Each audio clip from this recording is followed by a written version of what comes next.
बिस्मिल्लाहिर्रहमानिर्रहीम। हज़रत फ़ातिमा रज़ी अल्लाह ताला अन्हा की उम्र सिर्फ 11 साल थी जब इनकी वालिदा हज़रत हतीजा रज़ी अल्लाह ताला अन्हा इस दुनिया से रुखसत हो गईं।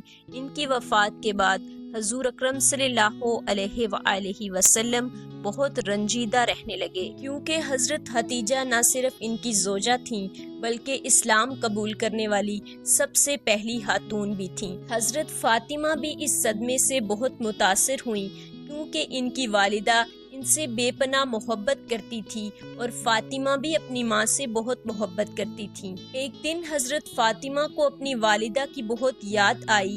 उन्होंने अपने वालिद हज़ूर नबी करीम सल्लल्लाहु अलैहि वसल्लम से अर्ज़ किया, अब्बा जान, मुझे अपनी अम्मी जान हतीजा बहुत याद आ रही हैं। एक बार हज़रत जिब्राईल अलैहिस्सलाम से पूछिए कि मेरी अम्मी जान कैसी हैं। ये सुनकर रसूलुल्लाह सल्लल्लाहु अलैहि वसल्लम बहुत गमगीन हो गए और फरमाया, फ़ातिमा, तुम्हारी अम्मी जैसी माँ दुनिया में कितनी होगी, लेकिन तुम फिक्र ना करो, तुम्हारी अम्मी दुनिया की तमाम माँओं से बेहतर थीं। मुझे पूरा यकीन है कि अल्लाह ताला ने इन्हें जन्नत में आला मुकाम अता फरमाया होगा। तुम बस इनकी मग़फ़िरत की दुआ करती रहो। जब रसूलुल्लाह सल्लल्लाहु अलैहि वसल्लम हिजरत फरमाकर मदीना तशरीफ लाए तो हज़रत फ़ातिमा रज़ी अल्लाह ताला अन्हा के लिए मुख्तलिफ जगहों से शादी के पैगामात आने लगे। मालदार और बहादुर लोग इनसे निकाह के ख्वाहिशमंद थे, लेकिन रसूलुल्लाह सल्लल्लाहु अलैहि वसल्लम ने किसी को जवाब न दिया।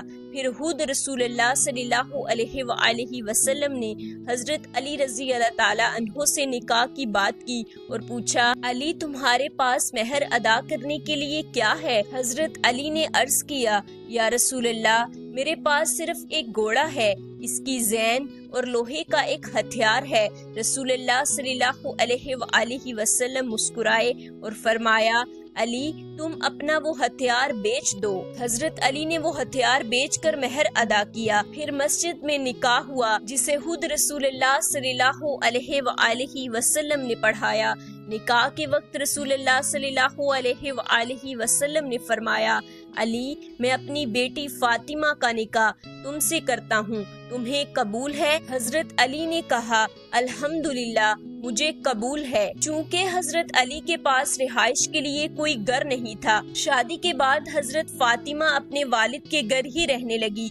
हज़रत अली को ये मुनासिब नहीं लगता था। इनके हालात ऐसे थे कि वो सिर्फ दिन में एक बार ही खाते थे और बाकी औकात में पेट पर पत्थर बांध लेते थे ताकि भूख की शिद्दत बर्दाश्त कर सकें। फिर हज़रत अली ने मेहनत मजदूरी करके एक किराए का घर ले लिया, मगर शर्मीले होने की वजह से रसूलुल्लाह सल्लल्लाहु अलैहि वसल्लम से कह न सके कि वो फ़ातिमा को साथ ले जाना चाहते हैं। फिर हज़रत आयशा के जरिए ये बात रसूलुल्लाह सल्लल्लाहु अलैहि वसल्लम तक पहुंची। रसूलुल्लाह सल्लल्लाहु अलैहि वसल्लम ने फरमाया, फ़ातिमा मेरे जिगर का टुकड़ा है, लेकिन अगर तुम अपनी बीवी को ले जाना चाहते हो तो बेशक ले जाओ। ये सुनकर हज़रत अली का चेहरा खुशी से चमक उठा। रसूलुल्लाह सल्लल्लाहु अलैहि वसल्लम ने हज़रत फ़ातिमा को बुलाया और फरमाया, मेरी प्यारी बेटी, आज से तुम्हें अपने शोहर के साथ रहना है, मगर याद रखना, तुम्हें अपने शोहर के तमाम हकूक अदा करने होंगे। हर हाल में शोहर का साथ देना, इनका दिल न दुखाना, दुनिया की कोई ख्वाहिश न करना। अगर मुश्किल वक्त आए तो भी इनके साथ खुश रहना।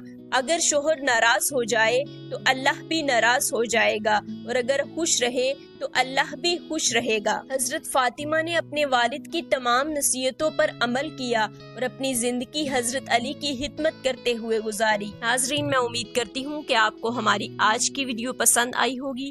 अगर आपको हमारी आज की वीडियो पसंद आई तो वीडियो को लाइक कीजिएगा, चैनल को सब्सक्राइब कीजिएगा। मुझे अपनी दुआओं में याद रखिएगा। मेरा और आपका अल्लाह निगहबान।